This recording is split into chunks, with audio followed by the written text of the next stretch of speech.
Well, good morning, everybody. It's really good to be with you. Get situated here. I must confess, it's a little overwhelming to be here. This is my first time in church, actually, since the pandemic began. My first time in the church building, I should say. The church has been happening online, and the life of the community, of course, continues, and the Spirit still moves and doesn't stop, and yet as soon as we started singing, I'm like, oh, there's some tears welling up in my eyes. What's that all about? As a dad with 2 young kids at home and a wife who teaches just down the road at Sunset High School, we have been doing Sunday mornings from home together. It's excellent and really wonderful to see you all here in this space and at home too. I'm with you. For those of you who are at home, I know what that feels like. It's good to be back at St. Andrew Lutheran. We've had a chance to connect both online and before the pandemic through some of the organizing work that I do with the Interfaith Movement for Immigrant Justice, Emerge, and this past year online through the Reckoning with Racism cohort alongside Ecumenical Ministries of Oregon. But y'all look better in person than the 2-inch by 2-inch screen that I'm used to seeing you through.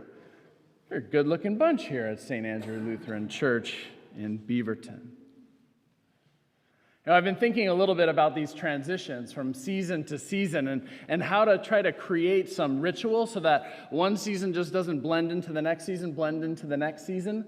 And some of my go-to rituals, the one that I have muscle memory around, have been a little out of whack for the last year and a half. But I'm excited about one this week.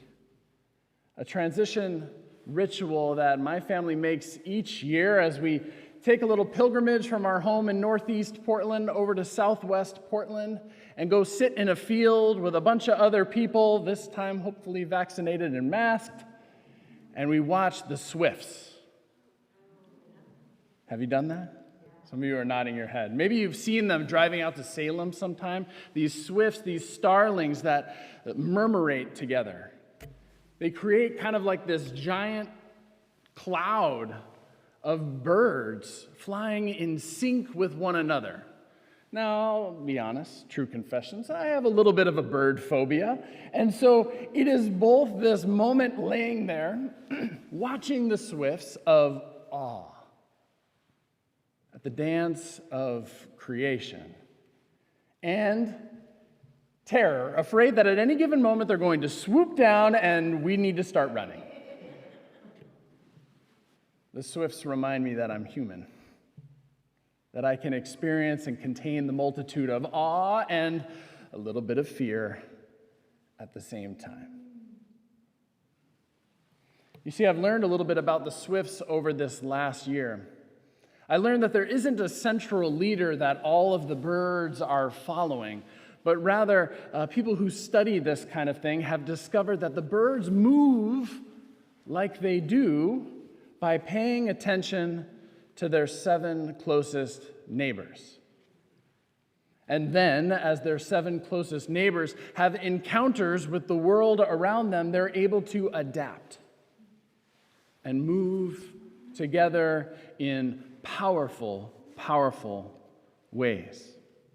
And so I'm excited this week. They come every year, pandemic or not, to this school where then at night they all disappear into a chimney that has sat at that school for a really long time, marking the transition with a couple other 100 people, paying attention to my 7 closest neighbors, maybe in a way that I haven't in years past, watching the swifts. This morning's gospel reading has Jesus also in a moment of transition. He's just been arguing with his cousins in the faith, the Pharisees. Maybe you've argued with some of your cousins in the faith and have needed a retreat too. Jesus heads out to the north, this region of Tyre, where he's already crossing borders and boundaries, real and invisible, land of the Gentiles, a land where the people of this land would have maybe been in conflict with his people, an oppressed people. And yet Jesus goes for some respite. And of course, as happens many times in the gospel text, Jesus is interrupted. His best laid plans for this moment of transition or ritual or rest are interrupted by a Syrophoenician woman who comes to him with a sick daughter and a request, a demand.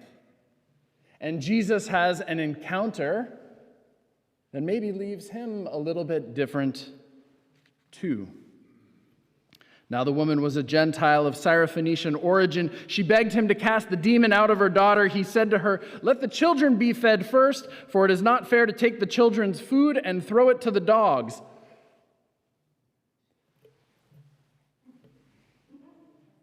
Really, Jesus? That doesn't sound very Christ-like, Jesus. Now, scholars have been wrestling with this text, trying to make excuses, I think, for Jesus for many centuries. You know, there's my favorite where Jesus was just testing her faith. You know, I almost picture as a kid watching Nick at Night, the old Get Smart TV show. Some of you maybe have seen it with the comedian Don Adams, and you say, would you believe I was just testing her faith? I don't know if I'm buying it.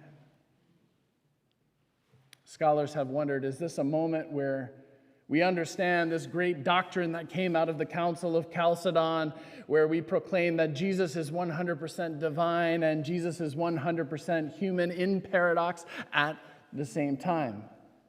Is this a chance for us to understand that Jesus is human? Well, it's certainly an embodied example.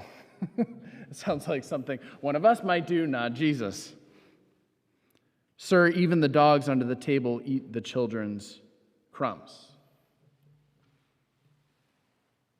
Well, regardless if it's testing faith or Jesus' humanity, I believe that Jesus has a sacred encounter in this moment. And it's sacred encounters like these that leave us changed forever. A sacred encounter, someone or something that draws us out of ourselves and into something bigger. "For saying that you may go, the demon has left your daughter."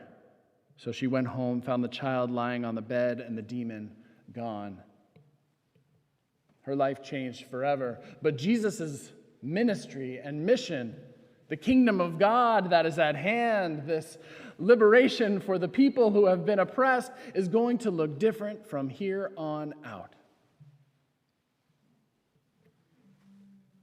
Ministry to the Gentiles, coming alongside freedom, liberation, healing, wholeness for those that are different than him. Thank God for the women in our lives who offer us a word of transformation. Will we listen? Will we have ears to hear and eyes to see?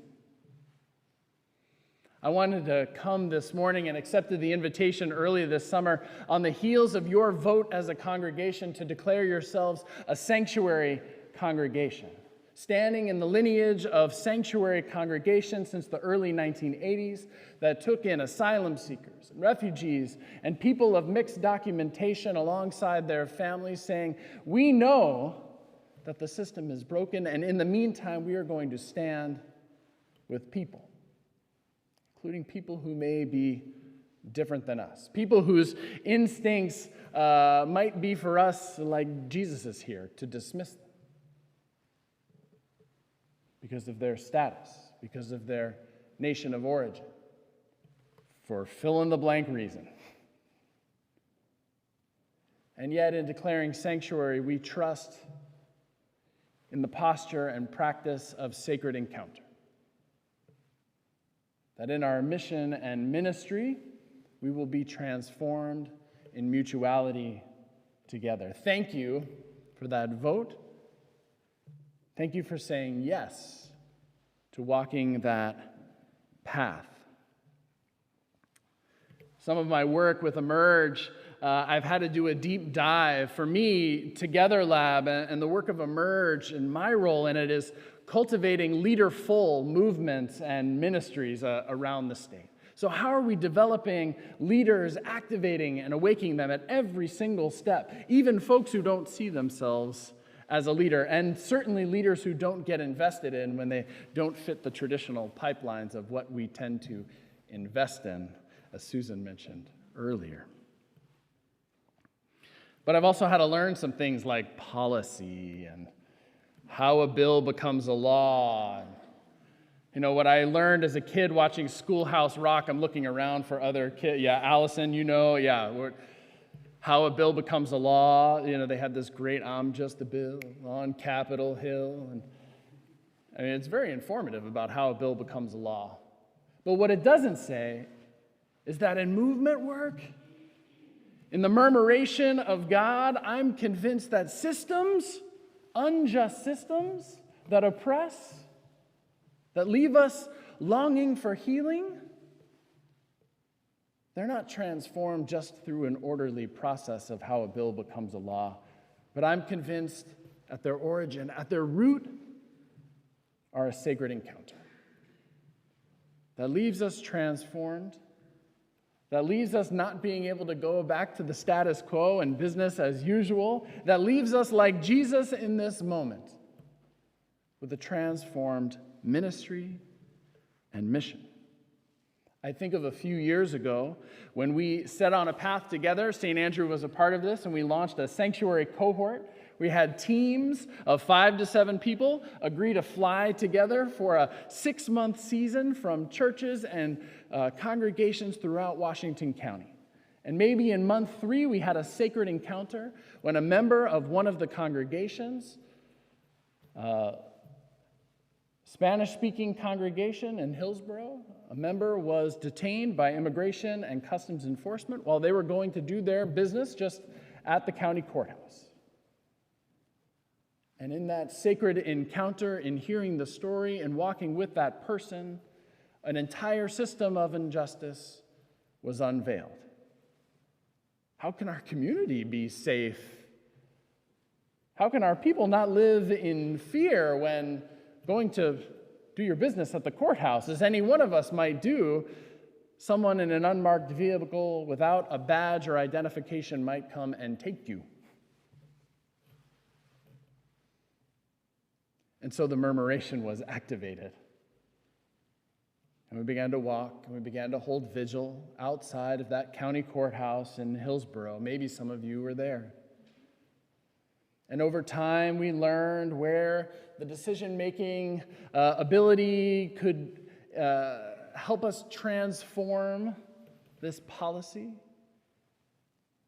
We circled the entire county courthouse in a circle of protection, a symbolic action, inviting the Chief Justice of Oregon to issue a rule, to join the horizon of life, to join the murmuration, the stopgap in between.